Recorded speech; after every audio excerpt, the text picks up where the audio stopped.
Hey everyone, and welcome to the Framework to Flourish podcast, where we dive deep into an honest and transparent conversation around who we were made to be. We are super excited to dive into a range of topics that will help you rediscover your deepest self, align your life with God's will, and live into your sweet spot. I believe that your ability and potential defines your destiny, and there's a way that you can live that honors God, serves other people, and absolutely thrills you. We want to encourage you to escape the hustle, hurry, and demands of current society and focus on growing into the person you were created to be. So join us as we rediscover peace, joy, and a life of meaning. So in this very first episode of the Framework to Flourish podcast, I'm talking to my good friend, Edwin van Walt. Now, if you know Edwin, then you know that when he walks into a room, he just brings this wealth of joy and inspiration and encouragement and excitement with him. And what I wanted to do in this episode is to just unpack the thought of being the best version of oneself, because I think this is something that Edwin has been able to embody in his own life with detailed practices and habits that he has formed that actually enables him to be a person that goes out there and lives his own truth, that encourages other people, engages with them at a deeper level, and actually helps and enables them to be the best versions of themselves. Join me as we have a super cool discussion with Edwin about some amazing habits, tactics, tools, tips, and tricks that you can do in your own life to actually help you be the version of yourself that you wish to be. Edwin, my friend. Marcus. Thank you so much for being here on the very, very first Framework to Flourish podcast. Sure. I think we should cue sound effects there just to make it settle in, because it's been coming for such a time. Yes.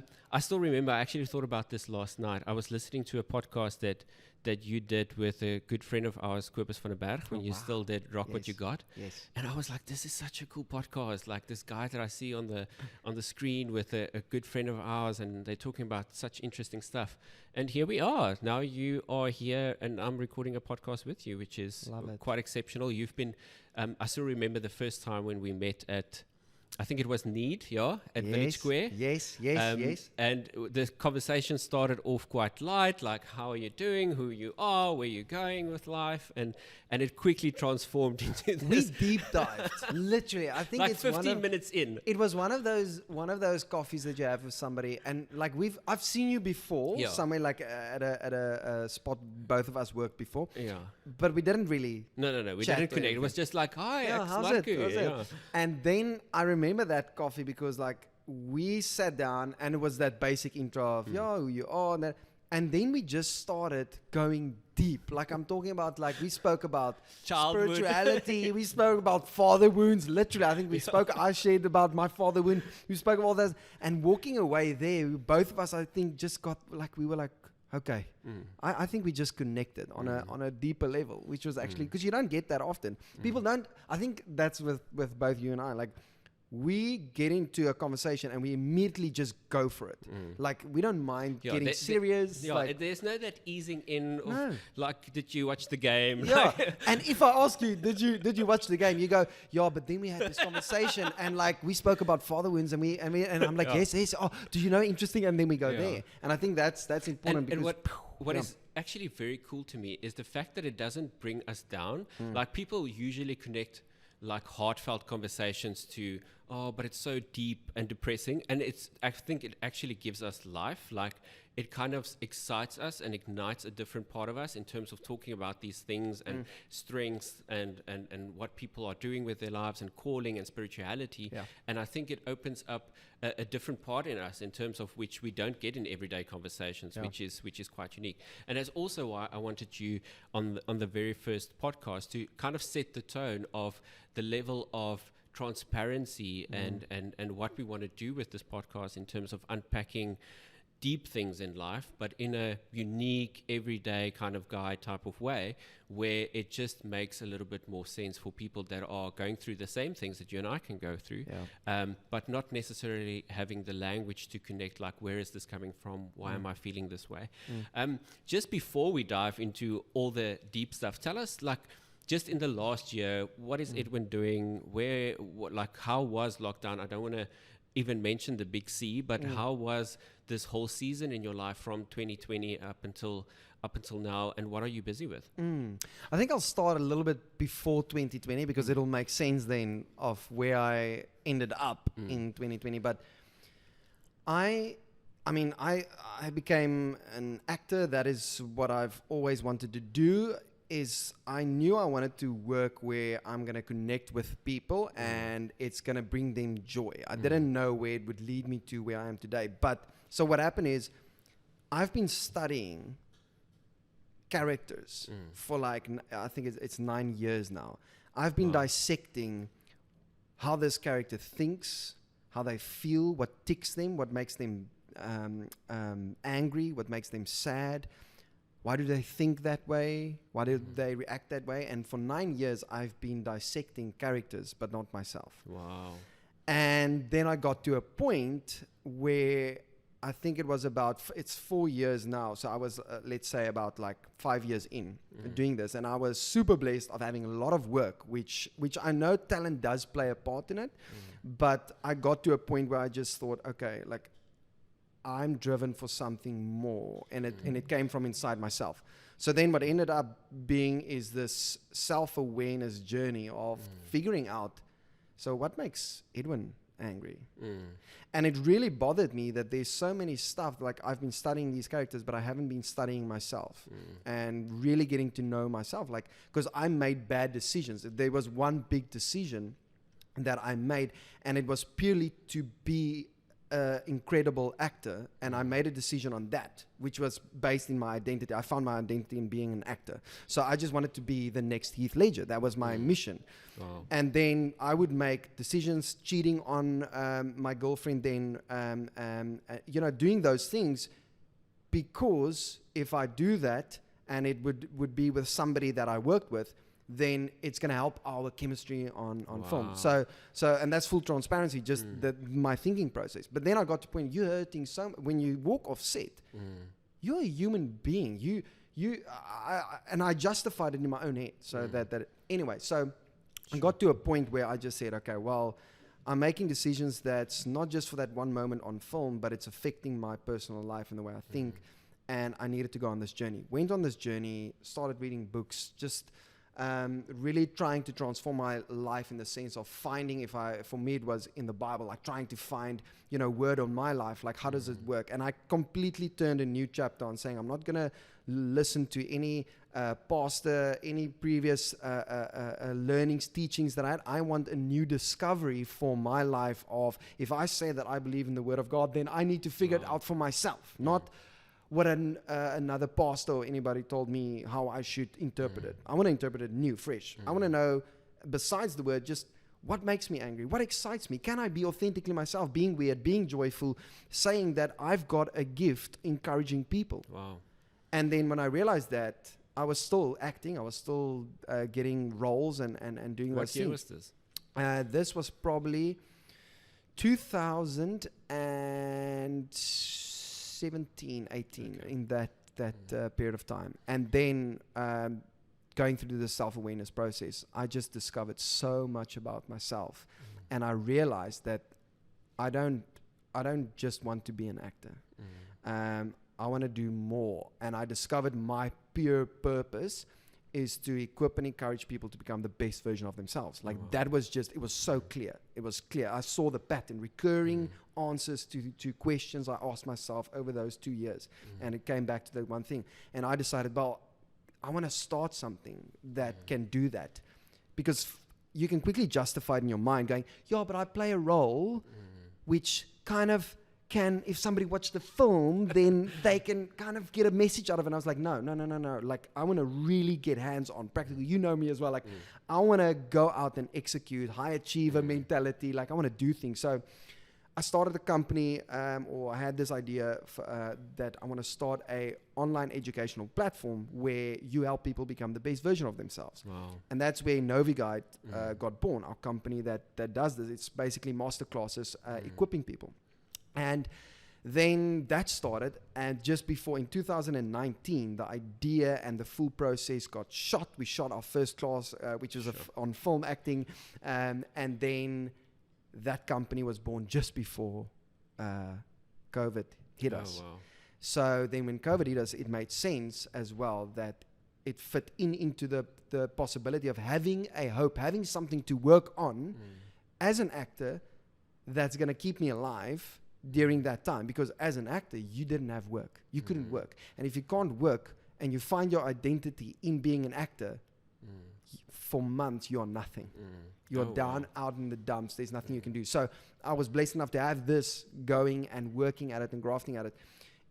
And then again, you would know, starting a startup and a business is not easy. Super fun. So everybody said fun. it's going to be so easy and fun. Did it, and it was one of the most rewarding, but one of the most toughest seasons of my life. But it was so worth it. But I always bring it back because I had a clear purpose. I had a clear why. There was always a direction for me to move towards. And that was why it was worth it. And then out of that, I started doing performance coaching. I just knew. I was like, I'm just going to try it. I just want to do it. I've got this knowledge because now it's been 4 years after that. 2021, past 2020, I started saying, okay, but can I be personally more hands-on doing these things? And we started doing that. I started doing performance coaching. I'm busy studying an online nutrition course. I've got a massive interest in nutrition and food and health and fitness. And that started happening now. And it's just been this exceptional journey where I discovered, wait a minute, like I can be an actor and a performance coach and a health and fitness guide and just a fiance and a son. And I can be all of those things. You don't have to be just one thing where I find my identity. I'm not those things. I'm a person. I've got these gifts and the personality and the weirdness and the joy inside of me. And I've got all these channels where I can just distribute those gifts and things. So that's where I ended up now. And so that's it. Let's talk about the identity thing for a while. Let's talk about how you went about the whole transition phase, because we all know that it's not like you read a book like 7 Habits of Highly Effective People and the next morning you wake up and you're transformed into this wonderful being that is so efficient and effective. So I think that's where a lot of this goes, not necessarily south, but where we don't really internalize our transformation. From a spiritual transformation point of view, that's also, like you touched on that, you don't necessarily want a pastor to just project a message on you. You want it to experience God and what he's doing in your life. And going back to the identity in terms of how you made your shift, tell us about that discovery process in terms of the books you read, how you practically then started applying these things on either a daily, weekly, or a monthly basis. But to actually, because having the revelation and being where you are now, where you're actually executing on having a business, being a fiance, being a good son, and also like transforming your world and what is to come. Like before that even happens, there's a whole transformation phase, which is sometimes it's months, years, I think it could be decades, where you actually change your core being of being okay with things that you were okay with a couple of years ago and not anymore. So tell us a little bit about that, how the actual physical process looked like for you during this whole identity transformation phase. For me, it was 2 things. It was meditation and imagination. So first of all, I started reading books like, let's say for interest, there was a book by Simon Sinek, Start With Why. Now, in that process, I had to have the need or the want to find a purpose and this thing. I want to, and that's the biggest thing. If anyone listens to this and the only thing they take away is, I don't care what you do or how you do it, and I'll share how I did it, but find a mission or a purpose or a why. Just have a direction, have an aim. That makes everything easier. It's almost like a filter system to know what to say no to and to know what to say yes to in your life. So the process was, reading these books. But then the biggest thing was I kept on my phone, I had, I don't know if I may mention the apps, but it's Evernote. So I use Evernote, and I had this one note that I opened up that said personal journey, meditations, and imaginations. Wow. So, and every time I would ask myself these questions that, let's say a book, Simon Sinek, Start With Why, asked me to say, what experiences did you have in your younger days or in your youth that you can think of now that you know that shaped you?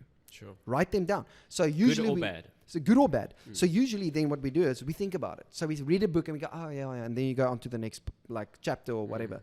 Now, I wrote down everything. So as it popped up, you don't have to write down the whole sentence, but key phrases, key words that pop up in those discoveries, because it's revelation, it's discoveries. And that's truthful. The first thing that pops up is your impulse. That's the thing that makes you, the strength, the clear image, and the raw parts, the material of who you are. So write it down, dot it down, and it should be on one a note. So I started doing this. Every book I read that asked these questions. Start with why. I read Bob Gov's Love Does just to get inspired with these things. Find Your Why is the practical guide to start with why.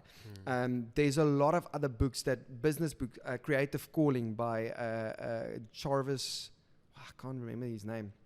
But it's a cool book, Creative Calling. And it asks you these questions. Or if you get into a conversation and people ask you,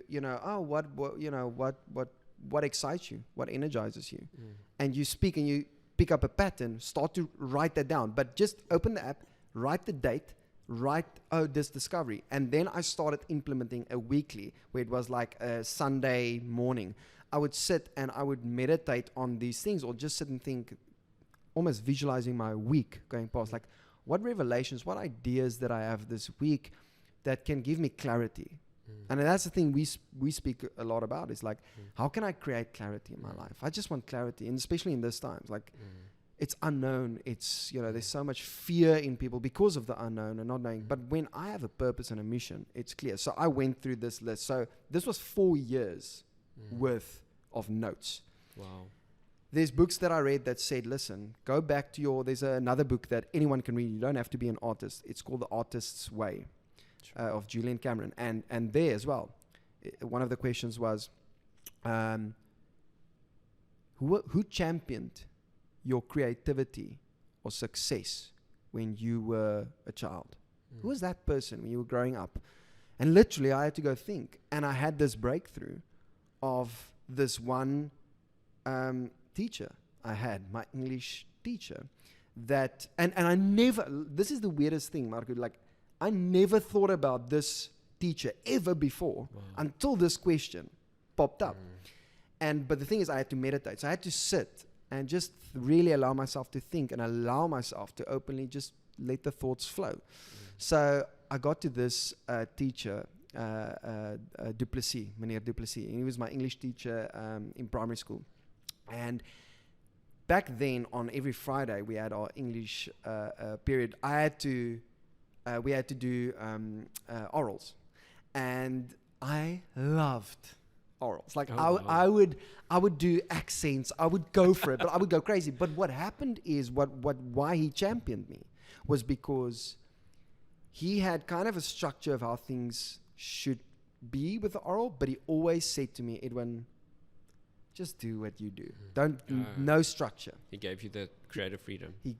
And I realized that was somebody that championed me because he saw something inside of me, the part of me that wants to express. Somebody being, being an emotional being sensitive, but also being somebody that likes to express and talk. And he saw that and he allowed me. And then it says, write a letter.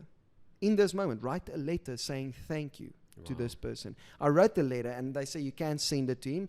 I haven't spotted him yet, or found him on Facebook yet. But I wrote the letter, and I dotted down all these things, and then I got to a point where I said, okay, but I hear all this high performance psychologists speak about, what's your one-liner? What's your What is your why? What's your statement? What's the statement? And I thought, okay, wait a minute. Like, I want a statement. I want to get in a room and confidently and authentically, if somebody asks me, so why were you born, Edwin? What's your why?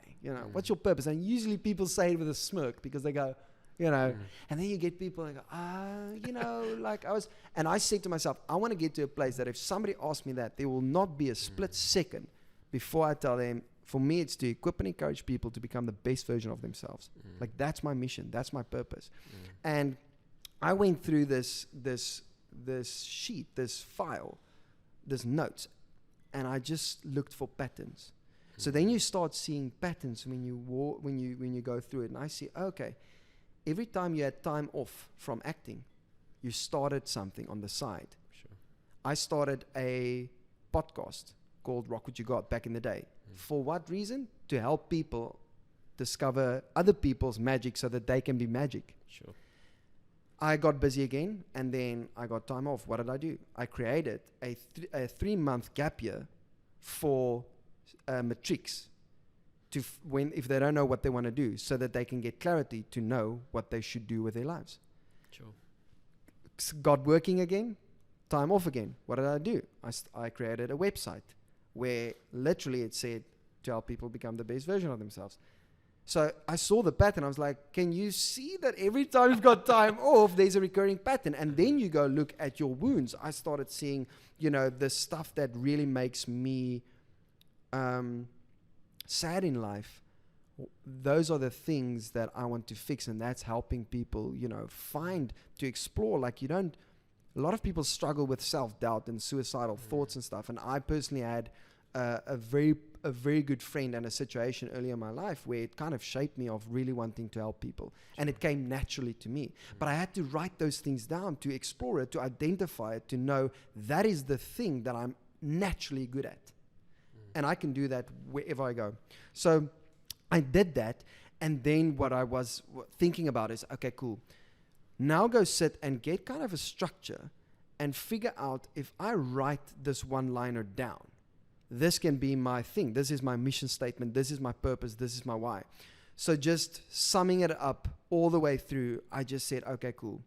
That's my mission statement now, with that one notes and file system. So that's the practicality of it. Every book you read, but you need to schedule. So meditate and imagine. So I had to go literally sit and think outside. I'll go sit, take out my notes, read through it a bit. Think about it, meditate on it. Wow, what patterns do I pick up? Okay, imagine. Now, what is that? What images, what thoughts, what key phrases, what key words, what feelings pops up when I hear this? Then write that down in that same file on a new date where you are now today.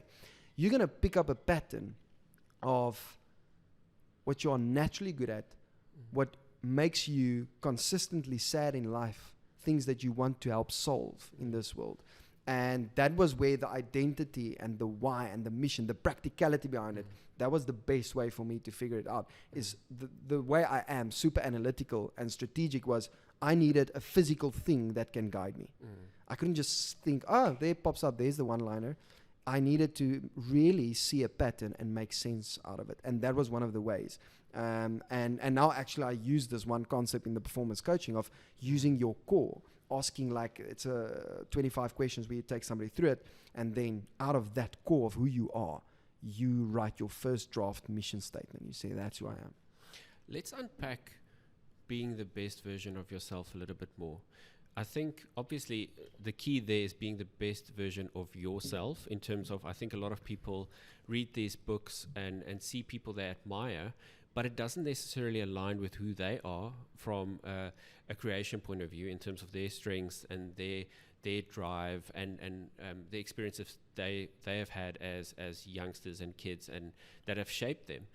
You kind of see this picture. I mean, I look at a lot of 55-year-olds, your Donald Miller, your Bob Goffs, and I'm like, if I can just have that, And I think that's where it needs to become very clear in terms of when you define being the best version of yourself, what does that actually mean in terms of playing to your strengths, or identifying weaknesses, or just managing your weaknesses and stuff like that. So if somebody is to ask you, what is your definition of the best version of yourself? How would you explain it in a way where people know what information to make their own and live into that so that they can become the best version of themselves, and where to say, no, this isn't who I am or what I should be, and if I become this, I'm just being the best version of somebody else. Tell us a little bit more about that. I'm a super practical person. I need a practicality, a tool or something that helps me. So I dissected literally this question when I wrote that mission statement of to equip and encourage people to become the best version of themselves. I worked backwards and I said to myself, what does that mean, the best version of yourself? And this is my definition, and I believe this is a definition that can work for anyone. And that is when you optimize your body, mind, and habits. Sure. That's when you become the best version of yourself. Now, what do I mean with body? Body is, what are you feeling? This physical thing we have here is a vehicle that our thoughts needs, our mind needs, so that habits can be formed, so that I can execute the gifts and the miracles and the things I need to do while I'm here. So the body is what nutrition? Are you feeling your body, what it needs to function at its best? Because I think mostly all of us really actually just want to feel and perform at our best most of the time. The struggle is we wake up some mornings and we feel brain fogged. Like you feel doof in Afrikaans. They say, I just struggle to have clarity of mind. My cognitive ability just feels, I struggle to push through the day and find clarity. So by studying and understanding that you need optimal nutrition so that your body can function at its best, so that you can have a clear mind, and then that action will help your actions be optimal. It's sleep. Are you sleeping enough? Like, there's a study that found that if you sleep 6 hours or less, you are sleep deprived. Wow. You can be, they actually said it's the same as being drunk. Literally, yeah. It's when you, and not all of us, maybe for myself and you, I don't know, but when you, it's like having 2 drafts of beer and going to work. That's when you, that's how you are. Sounds like a jaw. Like that's a jaw until 10. And then I go, middagslaapie. and that's the thing. So understanding these concepts and these facts is so interesting. It's breathing. I've discovered now and explored, like, we are not breathing the right way anymore. And that affects. There's an interesting story. Sorry, I just quickly want to go on this. There's an interesting story, a story. It's actually something that happened, a fact. It was a heart transplant of a person that the girl got a heart transplant from a man that she didn't know. And she started dreaming about a murder. Wow. And she kept on having this crystal clear dreams of this murder. And she went to her dad and said, listen, these dreams are getting hectic. And they went to I think it's called a cardiologist, the people that does the heart transplants or work with hearts. I'm going to say yes. Yes, just say yes. Just work with me. And then they got in touch with the individual whose heart this was. And this person was murdered. Oh, wow. And they couldn't solve the murder and the crime. And she helped solve the murder. But what was interesting is they say that our hearts actually have a small brain inside, and that's how it works. So, and it's affected by our breathing. If you can start to regulate the pattern or the rhythm of your heart, you can start to regulate your body. If I'm anxious and I can slow down, because when we get anxious, what happens? Your heart rate moves up. So if I can use breathing to slow my heart rate down, I can directly influence my thoughts and how I will react in moments. So it's so interesting just on the breathing spectrum, and I'm just in the beginning of studying these things, but it's insane what breathing can do for you. There's so much other stuff. Exercise, the importance of exercise. And then let's get to mind. It's self-awareness. It's understanding your strengths, your weaknesses. Do these things. There's a strength test called the Clifton Strengths Finder. You've been through it. I've been through it. It's amazing to just get to understand more of the way you think and perform in life and what are you really good at. It's almost, I think it's like confirmation on like, yes, I thought I was quite analytical, but now I see I'm super analytical or whatever it is. There's also surprises that happens. You thought that you get energy from people, but actually you're not getting energy from people. You're getting energy from philosophical thoughts when you're talking to people. Anyway, so getting to those things, getting into self-talk and optimism with your mind, the impact of that. Quick, interesting story, recently a study on self-talk. So there was this study of this Japanese scientist that did a study that was on self-talk. And he wanted to explore the impact of words on humans. So he did this study. He took water and 2 jugs. He took water and two jugs. He, from the same source of water, he poured into one jug, the same source of water into the other jug. Left it there. He wrote positive and life-giving words on one jug and negative, destructive, hateful words on the other one. He got same people to speak the words on the left jug. That was the positive, uplifting. So it was words like joy, love, peace, gratitude, all those things. Just speak it over. Same people moved over to hate. It was swear words. It was destruction, depression, anxiety. Speaking over it. He left that for 24 hours or something. I can't be sure of all the facts. Got back, so he tested the molecules of these different jugs of water. And what he found was the one jug that was filled with the positive affirmations and the words were super aligned with absolutely beautifully formed crystals and molecules consistently through. No breakages, nothing. The other jug, when he tested that, it was all over the place. The molecular system and the taste, the crystals were shattered. It was so. Now think about this. How much of your body percentage is water? 70%. So choose wisely what you speak over other people, because biologically in your body it can have an effect on somebody. So that's again the mind. Like, what do I choose to think about myself or speak to other people? And then the last one was habits. Like, that's something we just spoke about this before, but I believe that if you don't make a habit out of anything you want to change, even if it is to find a purpose, if you don't schedule a time in your calendar or in your week to explore my purpose or mission, you can't think that that's going to happen, because most people get to a place, and I was there, that's my thing. I spoke about, and that's one of my pet peeves is, because I grew up with this. People speaking about things and never doing it. You get to a Briar and this guy's going to say the same thing, the idea he has for the last 10 years, but he's not doing it. And I was that person as well. Like that was who I was. Like, so I get it. But then when I realized, when you actually make an action and a habit, you schedule a weekly time where you explore this thing to take action, then after 3 months, that will become a habit.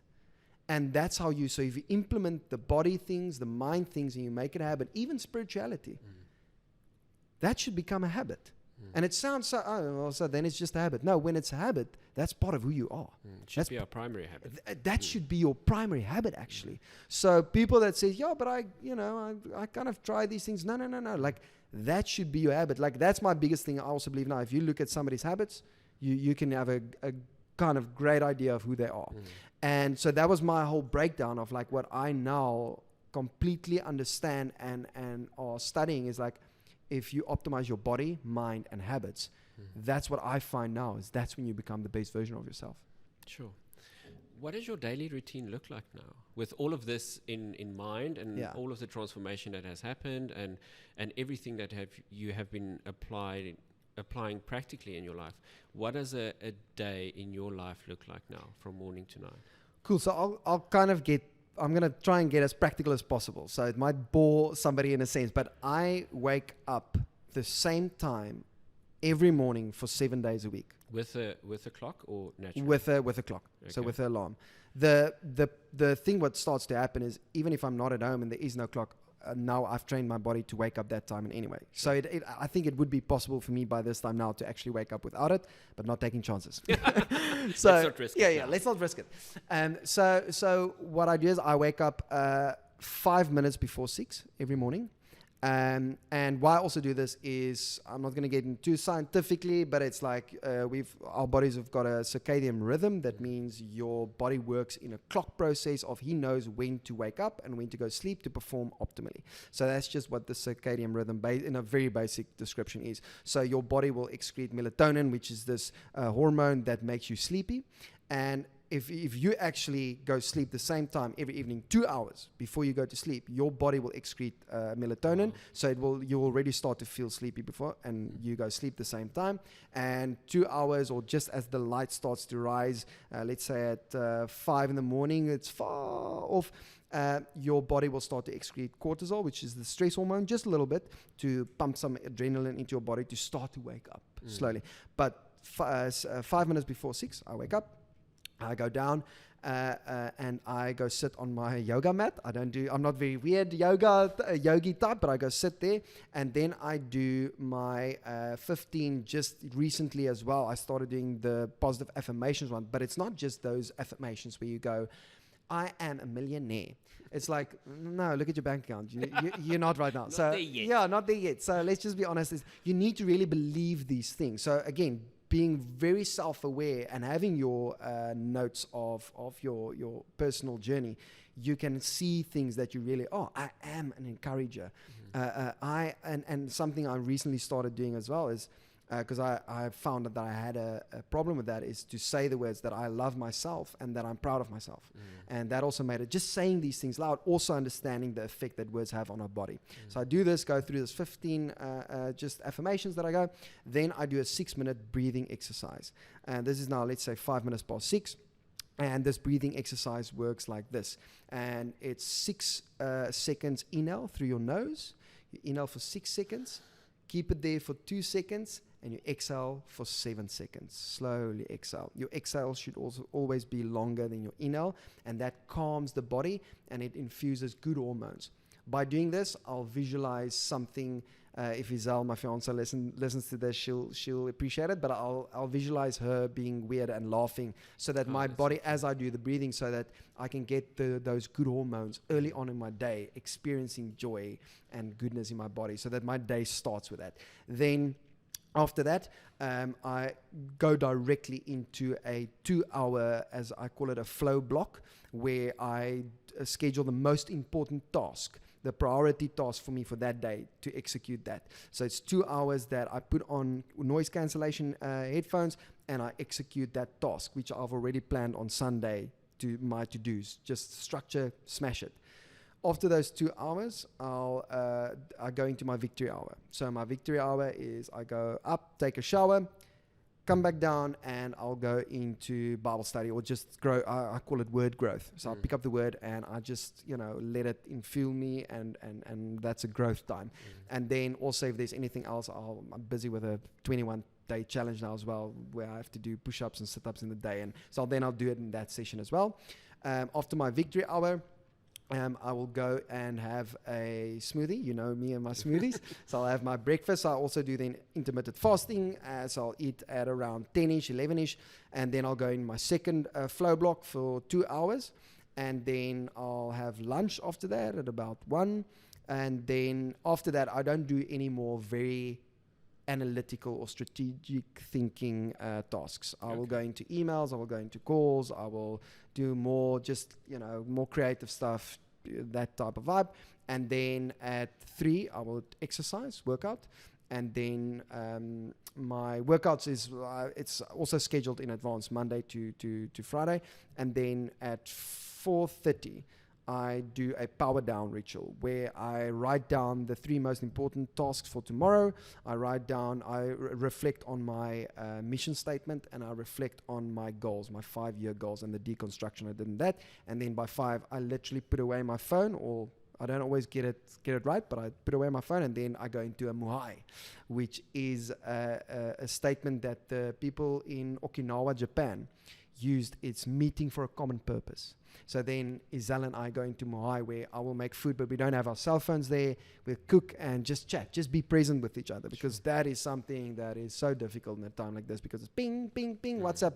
I also took off all the notifications on my phone, because I'm just, it's so disruptive. So yeah, it's that. And then sometimes we'll maybe watch some series or just chill or whatever, read a book. And then at 8:30, I head to bed. And yeah. And then do you prepare for sleep, or is it just like reading and stuff like that? Yeah, so I never go on my phone in the evening. From the moment we've done eating, I don't go back onto my phone. I would read. Usually I'll read, and it will be not a business book, not something that's going to get my brain thinking a lot. So it will be mostly spiritual or just relaxation, or even I'm trying to get into fiction now. Interesting. Yeah. I've never been a fiction guy, which Same is so weird. But I do understand the benefits of that and unlocking more creativity and actually shutting your brain down. You actually connect and jump into a story rather than letting your own mind think about your story, which it does for the most of the rest of the day. So, yeah, that's my. Is there something that you do for creativity to spark? Like, let's say you're preparing for something, either like a movie or something on set. Like, do you prepare mentally for that by like just doing activities or something that will ignite some creativity? There's actually an acting exercise called the unorthodoxy exercise, and it's basically what it comes down to. The basic principle is when you had a scene and you prepared your scene to do it in a specific way, and you know how you're going to do it. Now, this next rehearsal, do everything opposite. Go as crazy, as weird as possible. And we know how Edwin can go weird. Yeah, weirdo. And then you literally just go and you do it as crazy as possible. So what I kind of try and do with creativity, especially having an analytical brain, a strategic, I need to throw myself completely off, going anything goes. Impulse, first instinct, impulse. So I've even tried, so stuff like that, even if I'm busy, let's say structuring, or I recently directed a reality TV program. I was like, cool, I need to do diaries with these contestants, and what questions can you ask them? Now, my brain literally wants to jump to the more practical, factual kind of way. So I go, cool, what if you can ask anyone, like a podcast session, anything? Go there, write it down, just go. Blah, blah, blah. So I force myself to do crazy stuff, and then I can have, so it's a creative session where I just go, anything goes. Unorthodox, you just go as crazy, as weird as possible. So I'll write down the questions that I want to do them, or maybe you're writing a scene and you go, write the scene as crazy as possible. That's the mission. That's the goal for this session. And then afterwards, you'll have an analytical strategic session where you break that creative thing down to its core. What's stuck? What you threw something up, what stuck to the roof and what didn't. And you can use the things that was left over, because that unlocks now stuff that I would have limited myself with. Because especially me being analytical and strategic, I would block myself. No, that we can't now go there. Is one of the things. And the other thing I actually do, again, being practical, I try and do things that I know unlock certain parts, the left brain or the right brain either. So I started brushing my teeth with my left hand. Imagine that first week, dude. It was so weird. It was just this toothpaste dripping all over. I think I would literally have to change clothes literally after so that. I did it without a shirt because I was just like, it's gonna be and weird. Shower again. Exactly. And so I did that, and now I only brush my teeth left. It's been now, I think, 6 months but that actually has been proven to unlock other parts of your brain. It needs to learn a new skill. So I try and learn new skills. Even cooking for me, love that. There's a new skill. I'm making pasta now, and it's weird. It's these little things that you don't see as creativity. That's creativity that unlocks these things. It's like, so making pasta dough. How does that? It's like your brain is forced to learn something new. And creativity is just pattern recognition. That's all that creativity actually is. It's pattern recognition. Taking a light in the studio and thinking about coffee and seeing a pattern where you can connect those two and making sense out of that and giving a new idea out of those two things. That's creativity. So it's like forcing your mind to do new things, new skills, learn them so that your brain is forced to pattern recognize these things. So that's what I try and do. That's why you always see me, then you go, Edwin, now you're busy with the cold shower. And why are you doing this now? You're being weird now. But that's my thing, is just pushing myself, again, always just out of my comfort zone and forcing or trying to unlock creativity. How do you filter these things? Obviously, there's a lot of things going on out there in terms of self-help and personal development and all kinds of books and podcasts and YouTube series, and there's a lot out there. And in the time that we live in, like, we all obviously have access to all of this at any time. What is your filter in terms of, I'm going to try this thing, or this is not for me? Because I think that's something that really needs to, we really need to learn and internalize in terms of what is that filter or that buffer in terms of everything that I see. It shouldn't necessarily be something that I try or practically apply to my life, that it's not necessarily for me. Like something as crazy as taking a cold shower or something like that. What kind of gives that edge to you that this is something I need to bring into my life?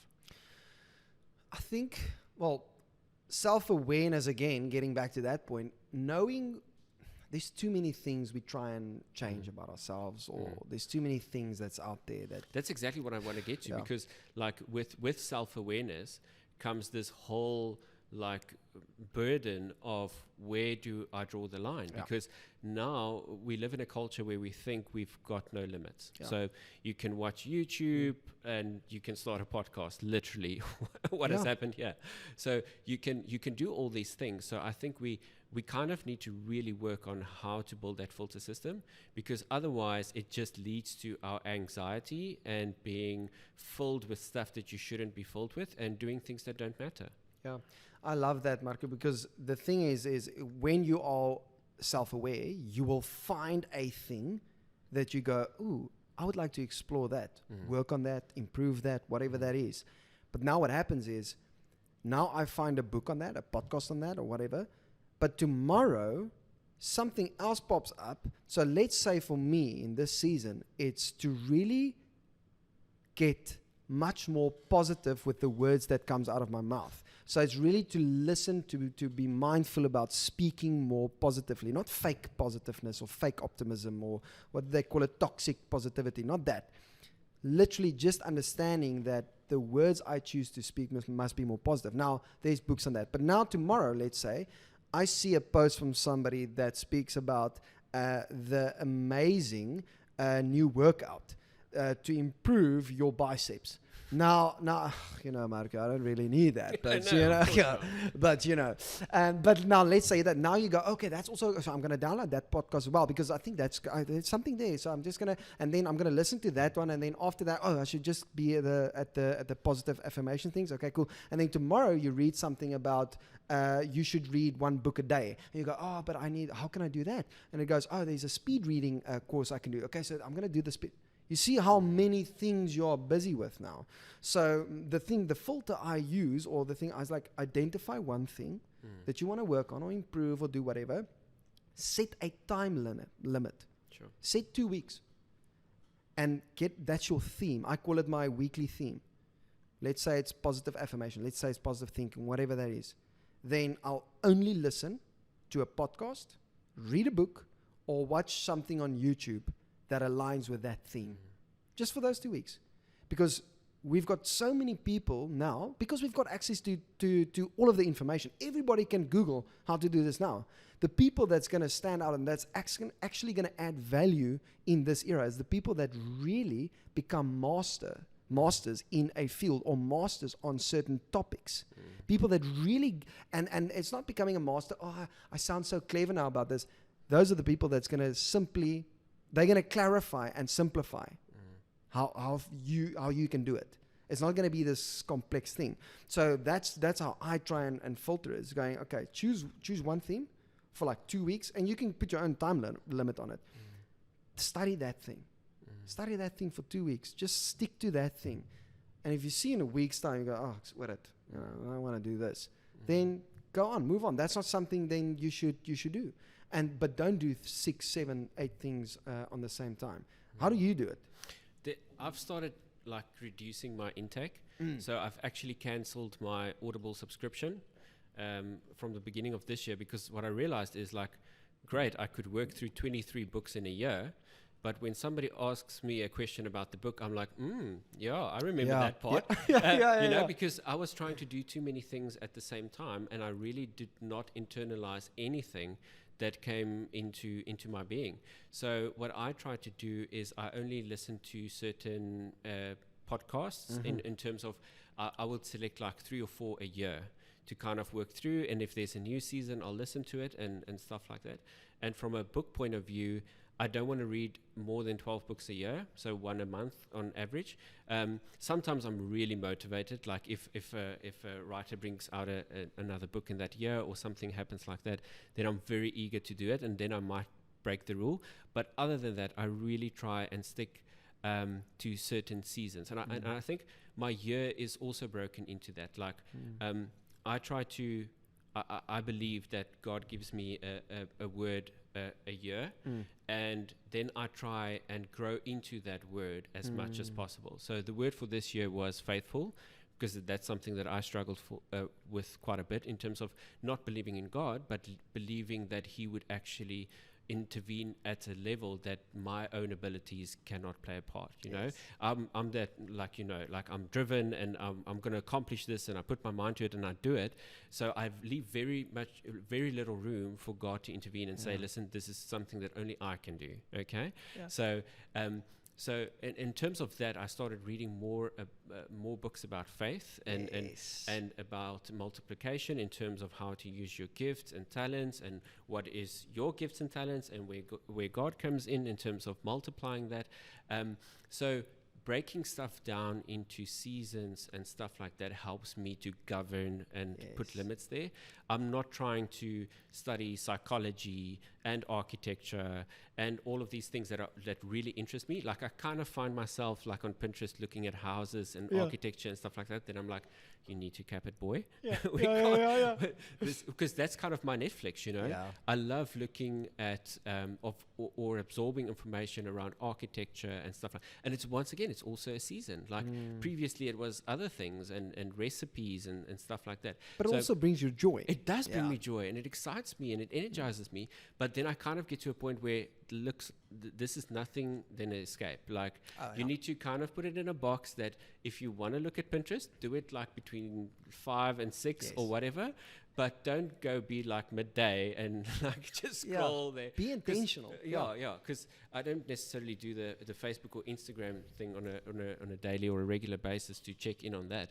But I do find myself exploring interests. So I'll listen to a YouTube video of Jordan Peterson talking about something very interesting in psychology and stuff like that, and I'll start and become almost like a spiral in terms of listening to the next video and the next video.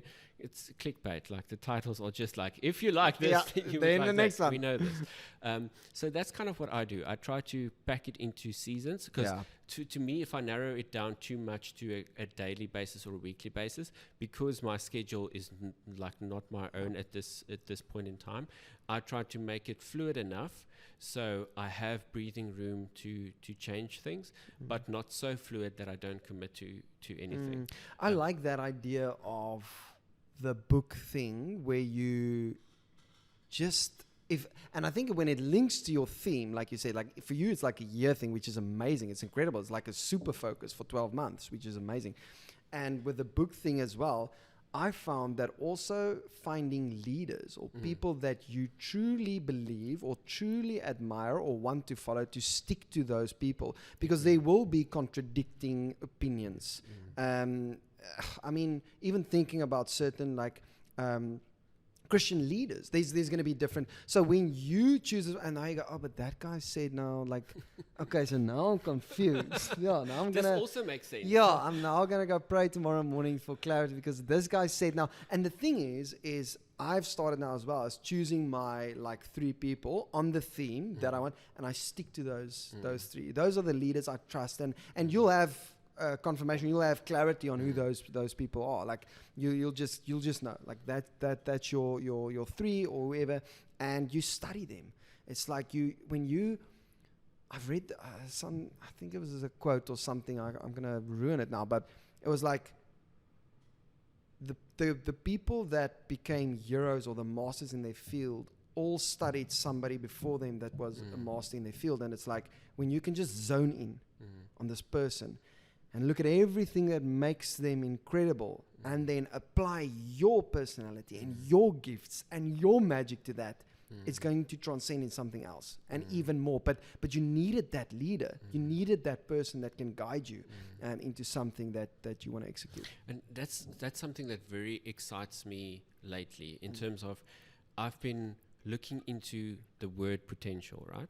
Like the word potential seems so like blasé, like you've got so much potential, Edwin, like go shoot for the stars, you know? Yeah. Like, and we use that word so easily, but to me it's such a thing that you can't explain. Like potential in a certain person, you literally can't bound that to anything. Like if you are interested in like personal development and being the best version of yourself, the stuff that you create, the stuff that you put out there, the stuff that you share in your coaching sessions, that potential that lives there. And I mean, I've been studying how Billy Graham became who he was, and just how weird his path was. One would think that he was born this amazing pastor and philosopher and speaker, but how his journey actually ended up being, and I mean, it's everybody. Simon Sinek, he had an ad agency or something like that, and then transpired into doing the TED Talk, and ta-da, here we are. Yeah. So,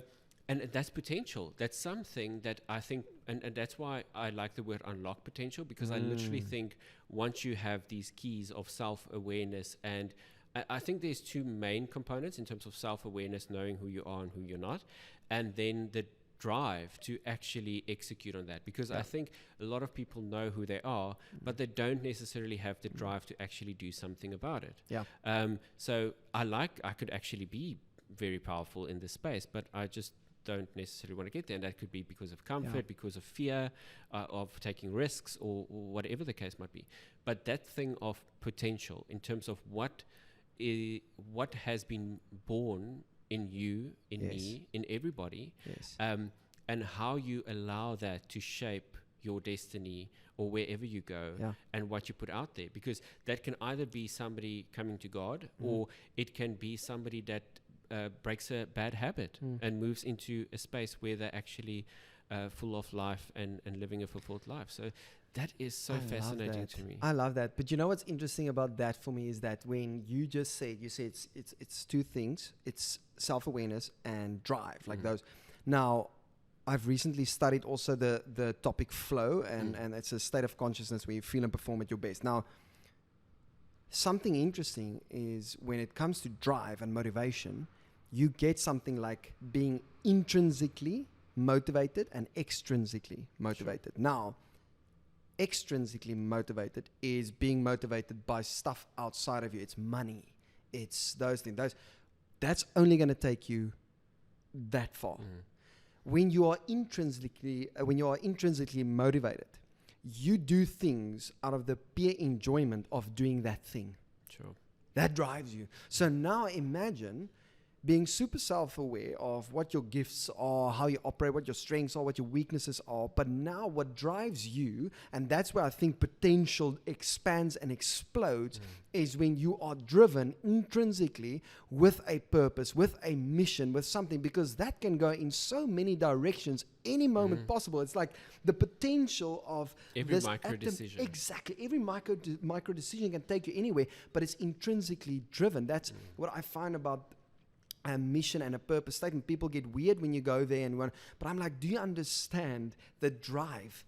Because in every single second of every single conversation or action you do in the day, if you have a clear mission statement or a purpose, you can reframe every challenge, every trial to be worth it. Because I'm busy living, and I can align and change my actions, all my conversations in this moment to my why and to my potential, which is intrinsically driven. And that excites me, because then the potential is, it's almost like, it's like a bomb, that the potential inside a bomb, it can explode any second. And that's what excites me about people, is that they can explode into this whole new avenue, or a business that pops up. It was always there, but the intrinsic motivation just needs to go for it. And the true value of that is it's infinite. Like it does not stop. Yeah. Like whatever we do in this life, Yeah. and the stuff that we do, that has a significant effect, and it could have. It really could be that you don't have that effect. Yeah. When you don't live into your gifts and your talents, and you just stay in your safe haven, or it can be a place where it just excels. And it's and there's these two words, like I'm reading this book by John Bevere, Driven by Eternity, which is it's rough. It's rough in the sense, like it really, you can either be motivated by earthly things, by good things, or by eternity. In terms of like if you're motivated by money, success, the car, the house, the whatever, or you can be driven by things that are infinite, like God and eternity, and getting people into heaven, and exploring other people's gifts so they can proclaim God and their gifts and talents and the way that they conduct themselves and stuff like that. And when it comes to those two words, like eternity and infinite, it's mind-blowing, because none of us would know what that could look like. Yeah. Not even the person that possesses that potential has the ability to understand, like we don't know. Yeah. Like we here 30 odd years old, 31 odd years old, and we don't know what it's going to look like when we're 40, if we reach that, hopefully. Yes. But you know what I mean? Like we don't know what we are saying yes to and saying no to, and how that shapes. And if we have a mindset that's more driven about the infinite stuff and stuff that lasts for an eternity, the effect that it has on the people around us is so much better. And it's not just to leave a legacy and praise for praise or anything like that. It's to leave a lasting impression, that you create a feeling with inside people that points to something bigger than what we see and who we are. It's almost like looking at nature.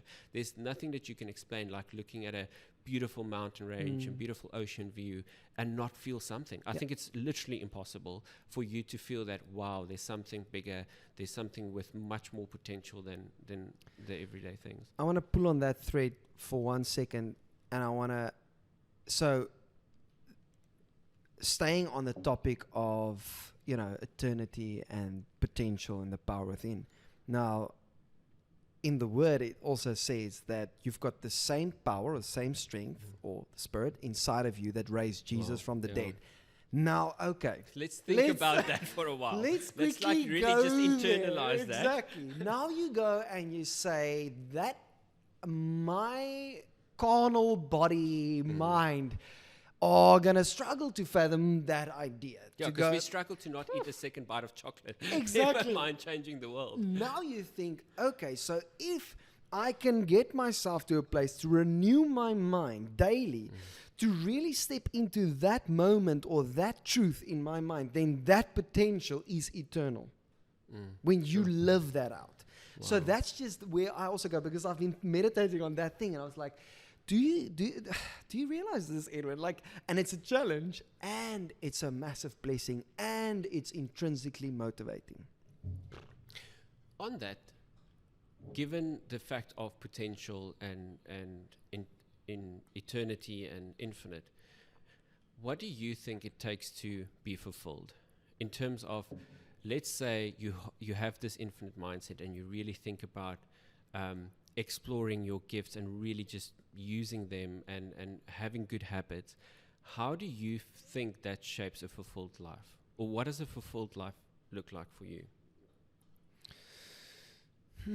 It's a heavy question. No, but I like it. Mos. Mos. I think I wanna go and say, for myself, and in the season I'm in, a fulfilled life is knowing exactly what my calling is, but then understanding that it's not me and I can't put all of the trust and faith in myself to execute it. So that means when I'm in every second of the day, because usually I try and do everything myself, when I can get to a place where I'm okay with self-doubt, when I'm okay with stress, when I'm okay when anxiety hits me, because I understand that I have received everything inside of me to overcome, to battle that, to resist that, then I'm not going to work so hard and stress and allow that stress to affect me, to allow that anxiety to take over. And just be present every single second of every single day, understanding that I'm busy in this moment, living out my calling and purpose, and having trust and faith in that. And that makes me for me, it's a fulfilling life, because I can go to bed tonight understanding that I was literally aiming to be present every single second with my purpose, with my calling. And I heard this other quote of the other day, that you should start to become comfortable with self-doubt and failure. And I thought about that. I was like, oh, well, I don't like that, because now it's challenging, because now you're telling me self-doubt is going to happen, and you're telling me failure is going to happen, and I'm an achiever. I'm going... And I go, okay, but wait a minute. When I become comfortable with it, it doesn't mean that I accept it as that's my true north, or that's it means that I'm not going to allow my emotions to take over and affect the decision I make next. So when self-doubt comes, when I allow my emotions to take over, I make worse decisions next. When failure hit me and I allow my emotions to take over, and I'm not being present and allowing just to get comfortable in that space, I'm going to make bad decisions next. And so that's my fulfilling idea, is that when you can become comfortable, because you know you're living your calling, and you're just trying every second to be present and trusting God in that sense, that He will take you there. It's not about you.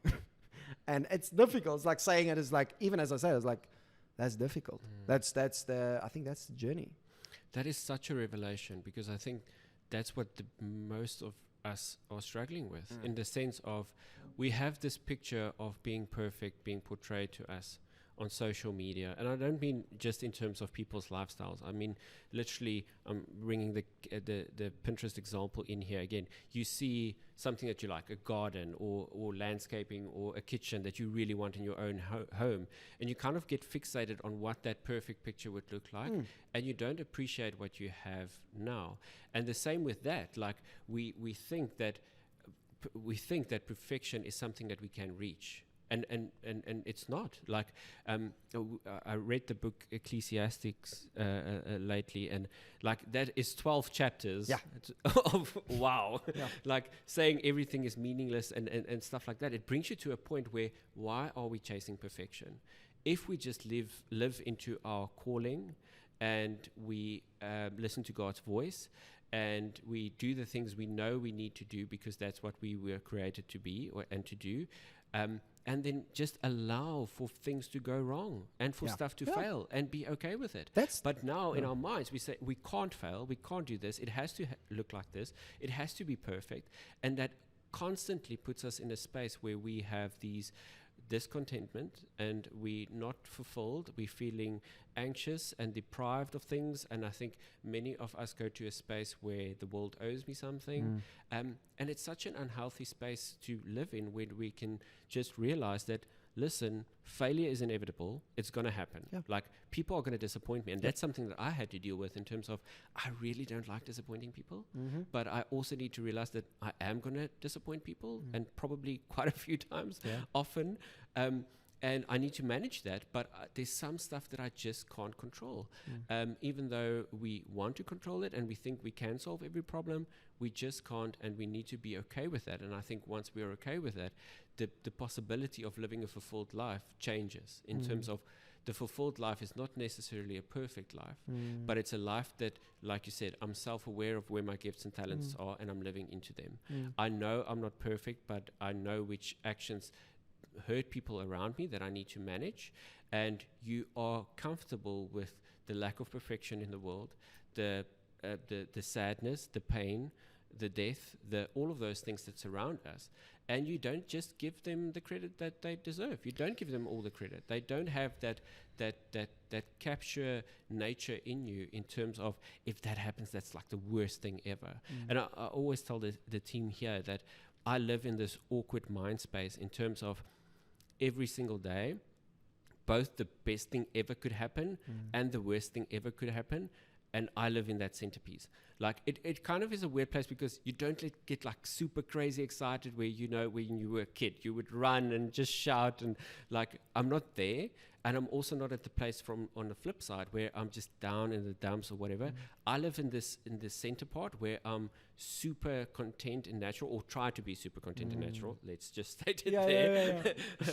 You try to be super content and natural, and you experience those emotions of joy and happiness, and you live in them fully. And you also allow the sadness and that stuff to creep in, but you don't give them authority over your feelings and your emotions. I mean, I truly, I want to say this in Afrikaans, and then I'll back it in English as well, maar ons moet ophou om so lelik te wees met onsself. Ja, ons moet. Ons is baie lelik met onsself. En ek dink that's the, just for anybody English, we should stop being so rude and hard on ourselves. And hard on ourselves. And I mean, saying that to a high achiever, I mean, they go, whatever, I need to perform. And I get that. That's beautiful, man. Like I'm there, you there. Like high achievers want to go. But the thing analytical. So if I'm not achieving this, why am I not achieving this? Exactly. I'm worthless. I am not validated. Exactly. And what I'm getting myself at these days now in my mind is understanding that the whole concept or analogy of that we are pieces of art. We are works of art, each individual. Now, an art piece is abstract. Like what's going to be beautiful to me and what's going to be beautiful to you is going to be totally two different things. And that's why I find myself in this space where I go, you know, I've been given the colors. I've been given the gifts is the reds, it's this stuff. But what happens with the paint, what happens with what I decide to do is the choices I make. That's going to fuel this piece of art that I make with my life. But now the thing is, why do I compare my art piece with somebody else? And why do I imagine a picture on Pinterest or Instagram and try and force it into my work of art? And then it just doesn't become authentic. And I promise you, when you stand away from that piece of art, you yourself are going to go, it just doesn't work. It just doesn't work. And that's why I go, ons moet ophou om so lelik te wees met onsself, because you are busy with an incredible piece of work of art that's in front of you, and you just need to accept that failure is going to be there, self-doubt is going to be there, but you need to be authentically, weirdly, crazily, joyfully, just yourself. Preach. And preach, son. But the thing is, see it, and that helps me, is to see it as I'm a work of art. And art is just, it's abstract. It can be this weird piece of colors that's thrown onto a canvas, and you can stand there and you just go, I see something. I see the pain. I see the joy. I see these things. But I can't compare it with somebody else or with that piece of art. And if we can get into that place, just seeing myself as this, that gets my mind off of, I need to be perfect. I need to be that. I need to be, ek paint, ek maak kuns. On that note, my lieve vriend, yes, thank you so much. I cannot thank you enough for this moment in time. With all this potential that we spoke about, may this episode bless people all around, and may that just wake something up within them that says, like, listen, I can do this, I can achieve this, I just need to put my mind towards it. And practically, thank you for the practical tips that you've added to it, in terms of not just saying that this is the beautiful picture, but this is how you can achieve that. And thank you for the friend that you've been so far, and for the journey that we've been able to walk together. And I'm so excited for what is to come. I think I tell you this every single time I see you, but there's just this potential, for the lack of a different word, that's within you that sparks something in me every single time I see you. And I'm so thankful for that. As we exit this conversation, I'm going to ask you about 10 quick questions. Oh, wow. And you have to just say the first thing that comes up in your mind. They're not weird questions. It's just like, don't think about it, just answer them. Just go with it. And then we're done. Can I, before you go there, I want to say as well, just I don't think, and I think you know this as well, but I don't think you realize how excited I am for the framework to flourish. And I think as well, when you also start to really speak out of your truth and out of what actually really excites you in life, you influence people. you change the environment, you influence the environment. So I'm super excited, and thank you for being that, and as well being a friend for that. And we always back each other, which I realize, and encourage each other. I think both of us have got that gift of encouragement. So dankie daarvoor. We're just one bundle of encouragement. I mean, if you're going to walk into this studio right now, you're going to leave encouraged, okay? But yeah, thank you so much, and thank you for making this environment to be a transparent place to just share and go crazy. I appreciate that. Thank you so much. Right, so those questions. Shuckles. What book do you currently read? The Power of Imagination by Andrew Womack. Cool. Favorite food? Pizza. A favorite Bible verse? No word of God will ever fail. Wow. Favorite song? Roxette, The Look. She's got wow. Okay. That's so cool. Favorite wine? Shiraz. Favorite farm? Wine farm. No, I'm too, Try everything. Yeah. Good strategy. Pet peeve? Pet peeve. Pet peeve would be... I don't know. You don't get agitated. That's amazing. No, I do. There's I'm nothing that bothers you. I'm thinking now. Okay, take it home, but don't take it too close to home. But I think a pet peeve would be. It's literally. I think Isel will back me on this. But it's when I hear people talk about the same thing over and over, and they don't do anything about it. And it's not a judgment. It's like I get frustrated. I just do, because I've been there and I was like, it's that achiever mind. It's that achiever mindset. I'm working on it. Yeah. But it's a good thing to have for us. Bradley Cooper or Ryan Reynolds? Ooh, Ryan Reynolds. See of bosvakansie? See. If you could travel anywhere in the world right now, where would it be? Barcelona. Why? Spain. It's something that I've always wanted to go there, and I did. And you know how people say, I want to go to that place. Like it happened to me with France. Anybody that wants to go there and still go there, I'm sure it's different for everybody. But I went to Paris, and it was so overrated. I was just like, okay, Eiffel Tower, great. And it was, and for somebody else, it might have been a total different experience. For me, I was like, okay, Barcelona. It's just this thing. I've got this. We joke in our family that we think we are definitely from an Italian or Spanish background, because we're all this emotional, energetic, making food and drinking wine and just experiencing. Pasta, big on a family, big on a pizza. And I literally go and I was like, I want to go to Barcelona because the energy there and the vibe and the art and it's just, it looked like the environment that. And I also wanted to go see the Sagrada Familia. And we went there, and I told Isel, this is even better than what I thought it would be. So that environment, I can actually see myself live there and enjoy life fully. So that's why Barcelona is just Spain. The culture, there's an energy, there's a contentment while I achieve there, which is interesting. It's people are doing incredible stuff, but I mean at like 10 in the morning, they sit outside having meetings, chilling there, having a croissant. Some people are having just a beer, but they don't get drunk or anything. Literally, they have and then they go back to work. And it's that stress that we experience here, that constant edge of rushing and busyness. Does not there. Wow. People just create. People just go. Yeah. That's insane. Last question. Complete the sentence. Life is all about joy. Wow. On that note, my friend, thank you so much. Thank you. It's been a very long podcast episode, but we don't know how to tame our encouraging mindset. So thank you so much for that. Dankie, Marcus.